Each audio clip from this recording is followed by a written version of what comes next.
Here is a differential equation. We know it's a differential equation because it has a dy and a dx in it, representing tiny theoretical distances by which a slope, or gradient, is calculated. This one says that the gradient of y in terms of x is equal to 1. This one's pretty easy to solve. We just integrate each side with respect to x, and voila! The left side cancels out to give the integral of dy, and the right side is just the integral of dx. So, y equals x plus c. Let's do another one. This time we have an x on the right side. We can still do the same thing by integrating both sides by dx, but this time the right hand side is the integral of x dx, which, using the inverse power rule, we increase the power and divide it, so it becomes x squared divided by 2. Remembering to add c, y equals a half x squared plus c. What if we're given an equation with y on the right side instead? We aren't able to just differentiate both sides by dx anymore, because we don't know what y is in terms of x. But there is a workaround. If we flip the equation on its head, that is, take the inverse or raise both sides to the power of -1, we get the equation dx over dy equals 1 on y.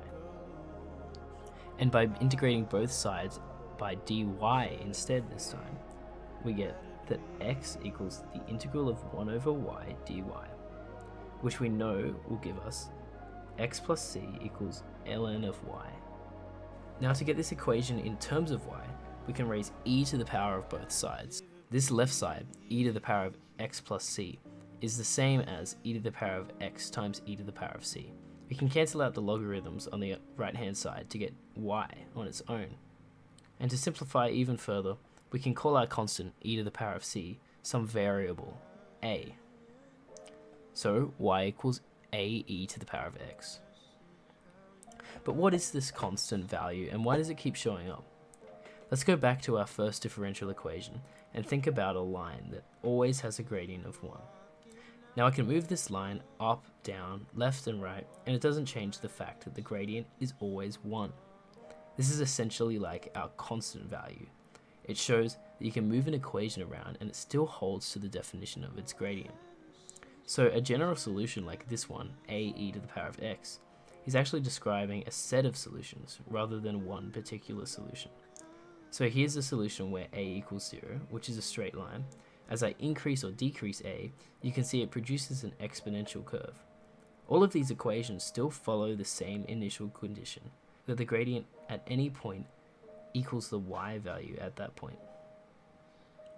How can we visualize more than one of these solutions at a time? Let's take the differential equation dy over dx equals minus x on y. Before we solve this, we need to understand something about this function. This function actually has two variables. It's called a bivariate or two-dimensional function. The great thing about it being two-dimensional is that we can plot the values on a 2D plane. We firstly notice that some values can't be defined, such as all the non-zero numbers divided by 0. We can assume, since we're evaluating gradients and slopes, that any non-zero number divided by a value a will approach infinity as a approaches 0. As for 0 divided by 0, we can leave that as undefined, due to its meaninglessness in this scenario. So what does this table do for us? Well, let's visualize it a little bit clearer. Let's first get rid of the numbers and replace them with a visual representation of the slope at that point, namely a line element with the slope given by the value. The infinite slopes are vertical lines, and we'll leave the undefined one blank. This is called a slope field, directional field, or vector field. It should be noted that the term vector field should be used lightly, as it refers in physics to a field where each position has both a direction, which is true in this case, but also a magnitude, which is not true in this case. You may still be asking, why do we have this field diagram?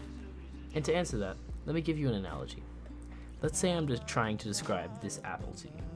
This is an apple, I may say, giving you a red apple. Now let's say you have no prior knowledge of what an apple is. If I give you this and ask you if it's an apple, what will you say? No, this isn't an apple.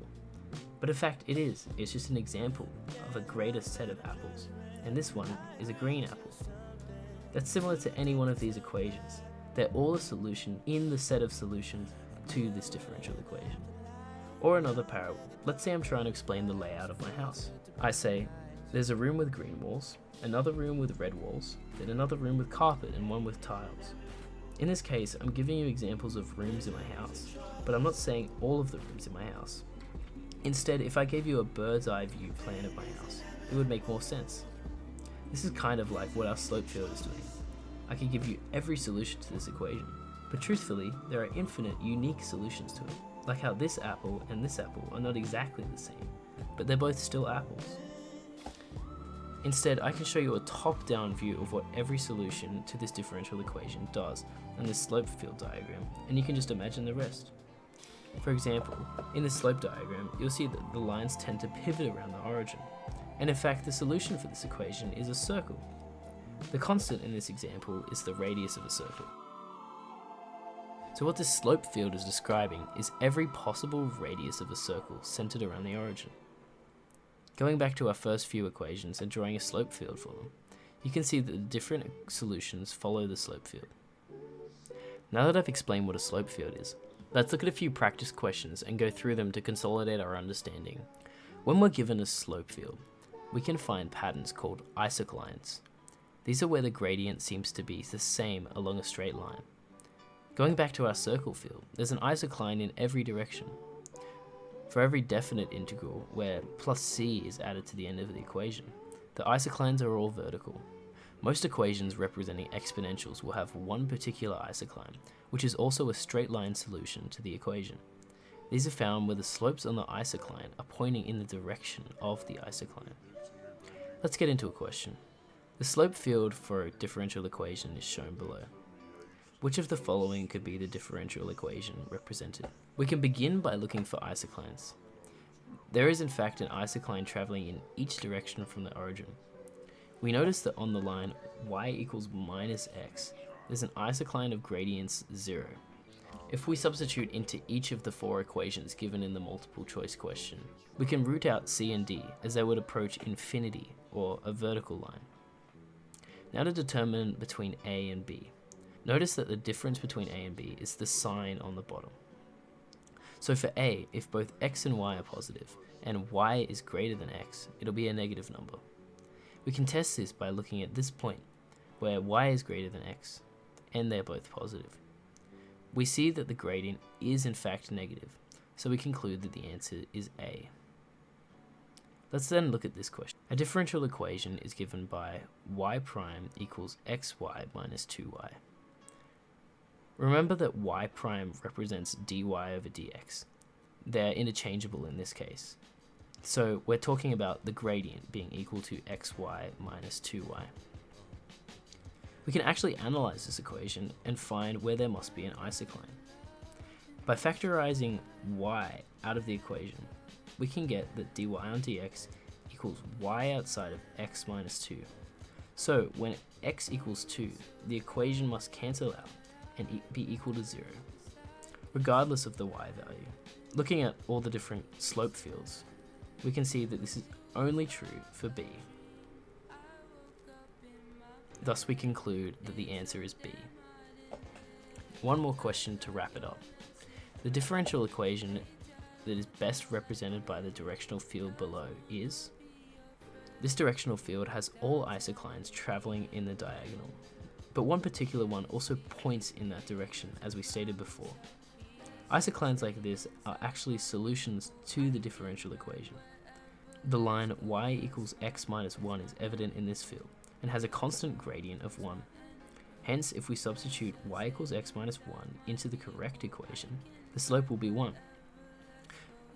We can see that this is true for the first two equations. From the first two, we notice that they are reciprocals of each other, meaning that if a were true, the gradient would get increasingly larger as x increase. But for b, the gradient would get smaller. If we take a point like this one here, the gradient starts at infinity and approaches 0, meaning it is getting smaller. Hence, the answer is b.